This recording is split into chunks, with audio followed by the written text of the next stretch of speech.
What's up, guys? This is Curt with Roundbox Fitness. Today we're going to be talking about core workouts for men. As a man who possesses a core, I am very experienced in this. So when we're dealing with core workouts for men, there's some special considerations that we have to think about when designing a program and going through workouts. Especially if someone's athletic or very active, and also if they're getting up there in the years. Like I'm in my early 40s, there's certain things that I have to put in the program, certain movements, certain components in those movements to make sure you're not only strong and athletic, but also pain-free. So the first exercise we're gonna hit are the band planks. Why I love the band plank so much is it hits same muscles as your regular planks, but you also get a little more functionality. We get whole body stabilization, and at the top of it, we actually can help build those bulletproof shoulders. To set up for the band planks, you want to get the bands about shoulder height. From there, get the arms extended and get those abs nice and tight. So we can hit this from a few different positions. We can go standing with one leg forward, standing with feet together, or on the knees. So the standing with one leg forward, it's a little more whole body and definitely hits the core, but it involves a lot more like foot stability and balance. Feet together is a little more focused on the core, still involving some of those stabilizing muscles. And from the knees, we get a lot more concentrated contraction on the core. So kind of depending where you're at as far as core strength and what your focus is, it will dictate which of these versions you'd pick. So from there, with the arms extended, you want to let those bands come up and back towards the ears.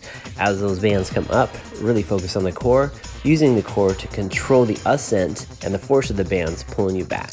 The really cool thing about this exercise is because we're using the bands and some overhead movement with the shoulder, we actually can hit two really cool factors that need to be developed on anybody: creating a rock solid core and creating healthy elastic range of motion in the shoulders. So next up, we're going to be hitting the band hip extension. This is a great variation to strengthen the low back and the hips. For one, it's going to hit similar muscles that you do on a deadlift without the compression on the spine. So when we hit this movement, we can get hamstrings, hips, and low back super strong while decompressing the spine and stretching you out. When setting up for your band hip extension, you want to attach those bands as close as you can to the floor. If it's a little bit higher, it's totally fine. It's just a little easier to target the hips when the bands are attached close to the floor. From there, step out to get in some good and decent tension on that band. From there, you want to keep your butt high, knees bent, and drop your chest. So depending on your hip and hamstring flexibility, your chest should be about the height of your hips. It's okay if it's a little higher, we'll still be able to target your hips. From there, go ahead and plant those feet, extend through the legs, and extend through the hips. So that last part is very important. As you straighten out those hips, you're gonna be a little bit lean back, but really focus on the core and really squeeze that butt at the top. You wanna exaggerate this part of the movement. That is where the money is at. So after you give that big exaggerated contraction in your hips, start your descent by dropping the chest and shooting your butt back. The first couple times, be pretty wary of your balance. It's kind of a funky angle to start with, so it may throw you off. But once you have your balance points and stabilization set up, this is an awesome way to get those hips and low back nice and strong in a very safe, joint-friendly, but intense way to get those hips nice and strong. So the last movement we'll hit in the core workout for men is the Landmine Lateral Art. This is a great exercise to strengthen your obliques and your low back in a cool, athletic, and dynamic way. So with the Landmine Lateral Art, you want to get set up grabbing on both sides of the barbell. So get right under that barbell, not so much where it's straight overhead, but step back a little bit so the arms are extended maybe 5 or 10 degrees in front of the shoulders.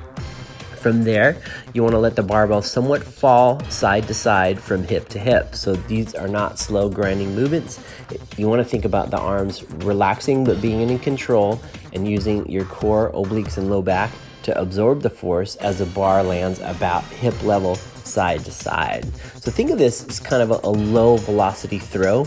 At the very bottom, you're absorbing with the core, driving out, letting those arms relax, letting that barbell flow from side to side in a very elastic and dynamic movement. I like this one a lot because it not only challenges the front of the core, but you hit some really neglected portions of the core, like the obliques and low back. You see these things getting targeted with planks and bridges, which is good, but nothing like the standing functional athletic movement we have here. Thanks for watching. I hope that helped. So make sure and like and subscribe to the channel if you want to see more awesome tips and see us in action.